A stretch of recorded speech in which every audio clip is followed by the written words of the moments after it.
தூத்துக்குடி அருகே பட்டாசு தொழிற்சாலை வெடிவிபத்தில் உயிரிழந்தவர்களின் குடும்பத்திற்கு தலா 3 லட்சம் ரூபாய் நிவாரணம் வழங்கப்படும் என முதலமைச்சர் மு.க.ஸ்டாலின் அறிவித்துள்ளார்.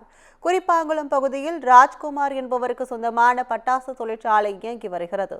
இந்த தொழிற்சாலையில் தீபாவளி பண்டிகையை முன்னிட்டு வெடி தயாரிக்கும் பணிகள் நடைபெற்று வந்தன. இந்நிலையில் நேற்று எதிர்பாராத விதமாக ஏற்பட்ட திடீர் வெடி விபத்தில் பணியில் இருந்த கண்ணன் மற்றும் விஜய் ஆகியோர் சம்பவ இடத்திலேயே பரிதாபமாக உயிரிழந்தனர்.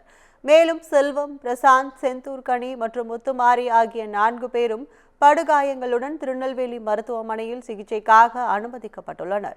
இதில் செல்வம் மற்றும் பிரசாந்த் ஆகிய இருவரும் 90% காயமடைந்த நிலையில் தீவிர சிகிச்சை அளிக்கப்பட்டு வருகிறது.